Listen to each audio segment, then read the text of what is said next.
Bismillahirrahmanirrahim. Assalamualaikum warahmatullahi wabarakatuh dan selamat pagi cikgu ucapkan kepada murid-murid tahun 5 USM. Baiklah, pada hari ini, hari Isnin bersamaan 2 Ogos 2021, kita masih lagi berada dalam perintah kawalan pergerakan. Oleh itu, sesi pembelajaran dan pelajaran kita akan diadakan secara atas talian. Baiklah, hari ini subjek Bahasa Melayu untuk tahun 5 USM. Jadi cikgu harap murid-murid dapat bersedia dengan buku teks masing-masing. Okey, baiklah, kita tengok isi kandungan PDTR kita pada hari ini. Tema kita masih lagi tema keselamatan. Unit 8, awasi langkahmu. Tajuk, waspada gerakmu. Buku teks muka surat 56-57. Standard kandungan 2.3.1. Murid membaca dan meneliti kandungan teks untuk membuat rumusan. Seterusnya kita pergi kepada isi kandungan ataupun buku teks kita. Okey, muka surat 56. Okey, kita baca sama-sama. Okey, waspada gerakmu. Inspektor Syahrul telah diundang sebagai penceramah oleh Kelab Pencegahan Jenayah SK Seri Damai. Beliau telah menayangkan beberapa slide ceramah tentang jenayah ragut. Di manakah jenayah ragut kerap berlaku? Okey, lorong yang gelap, kawasan yang sunyi, bahagian tepi jalan, akses mudah kepada penjenayah motosikal, kawasan berhampiran dengan mesin teller automatik ATM. Okey, kemudian yang kedua, bagaimanakah jenayah ragut boleh berlaku? Okey, jenayah ragut boleh berlaku apabila membawa beg tangan dan beg duit secara sambil lewa. Seterusnya, memakai barangan kemas yang menonjol. Kemudian mereka menggunakan telefon. Seterusnya, apakah panduan? Panduan pencegahan kes ragut. Yang pertama, sentiasa peka akan situasi sekeliling. Pastikan perjalanan kamu mudah, akses ke bahagian yang lebih selamat. Kemudian, sentiasa membawa wang secara minimum. Seterusnya, jangan dedahkan barangan kemas dan barangan berharga kepada pandangan umum. Okey, ini merupakan isi ceramah yang telah disampaikan oleh Inspektor Syahrul. Baiklah, nanti murid-murid baca semula ya. Baca semula apakah isi kandungan ceramahnya. Okey, selepas ceramah, Kelab Drama SK Seri Damai telah membuat persembahan drama tentang kejadian kes ragut. Watak pencerita polis Puan Lela, mangsa ragut Encik Zaki dan Puan Zila. Itu suami isteri lah, tempat di tepi jalan. Okey, kita tengok sini. Kita baca sama-sama. Seorang anggota polis sedang membuat rondaan. Beliau melihat seorang wanita sedang menenangkan wanita yang menangis. Polis, apakah yang telah berlaku, Puan? Puan Zila, beliau nyaris menjadi mangsa ragut. Dan polis berkata lagi, bolehkah Puan beritahukan nama dan ceritakan kejadian yang berlaku? Dan Puan Lila pula berkata, nama saya Lila, anak perempuan Ravi. Saya berjalan kaki ke kedai. Ketika saya keluar dari persimpangan jalan, tiba-tiba seorang penunggang motosikal cuba meragut beg tangan saya. Saya bernasib baik kerana semasa pergelutan, pemandu kereta telah berhenti dan membantu saya.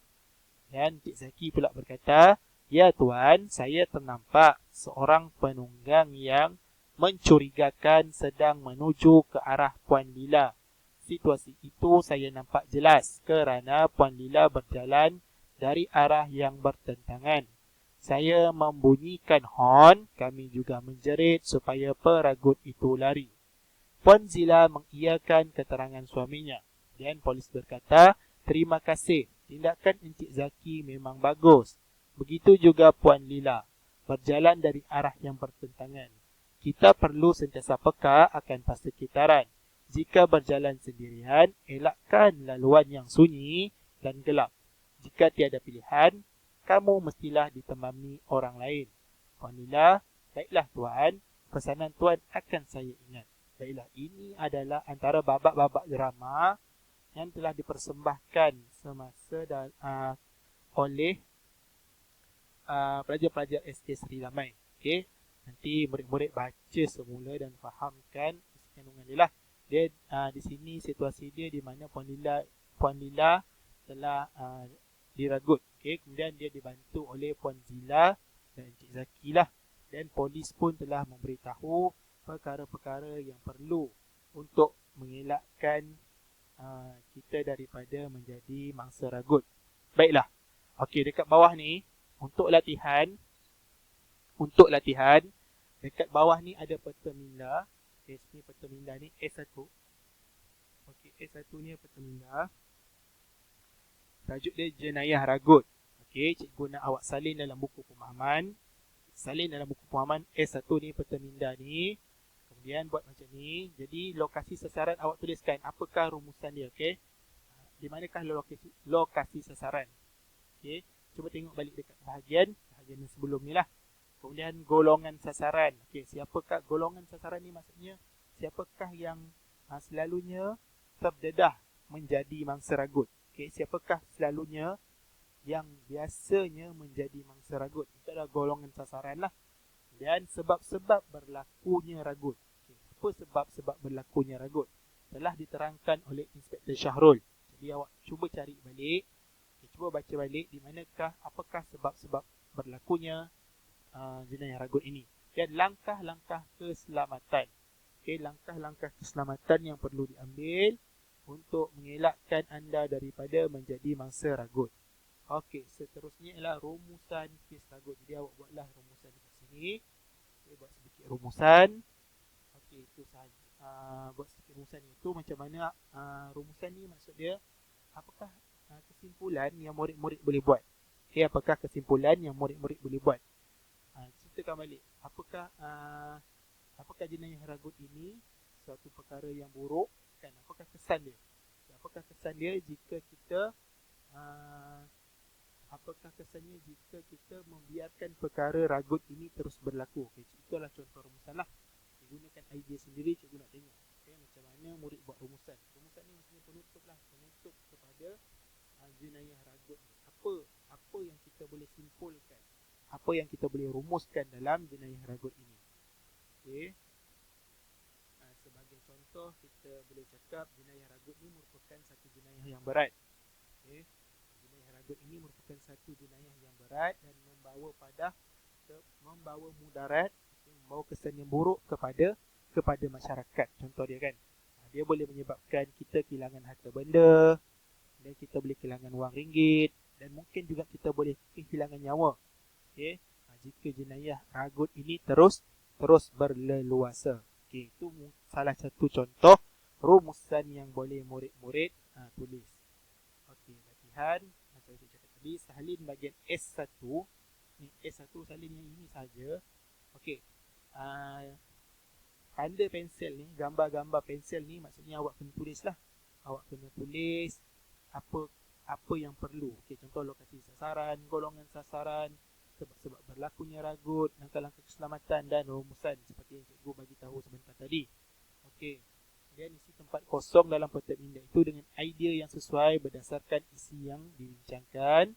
Buku latihan dalam buku latihan pemahaman. Okay? Buat latihan dalam buku latihan pemahaman atau buku-buku MIM yang lain. Kemudian ambil gambar latihan yang telah lengkap dan hantar di Telegram cikgu lah. Okay, itu sahaja untuk hari ini. Sekian, terima kasih. Okay, sebelum tu cikgu nak tunjukkan dekat awak kerja minggu lepas. Minggu lepas cikgu dah beri satu tugasan, iaitu murid dikendaki menulis sebuah karangan yang bertemakan jati diri anak-anak bermula di rumah. Okey, jati diri anak-anak bermula di rumah. Cikgu rasa ramai yang dah tahu tentang kerja ni, tugasan ni. Okey, kita nak ulas sikit tentang ni. Okey, masih ada ramai lagi murid yang belum hantar tugasan ini. Okey, masih ramai lagi murid yang belum hantar tugasan ini. Jadi cikgu nak murid-murid yang belum hantar perlu hantar tugasan ini dengan kadar segera, kerana tugasan ini cikgu akan nilai.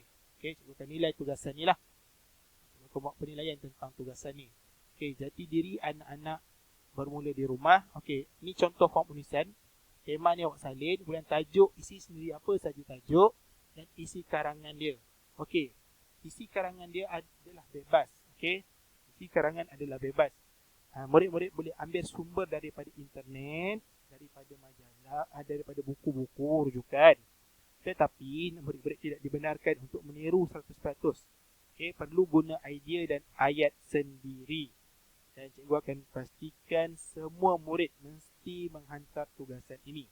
Okay, mesti hantar tugasan ini kepada cikgu. Okey, itu sahaja untuk minggu ini.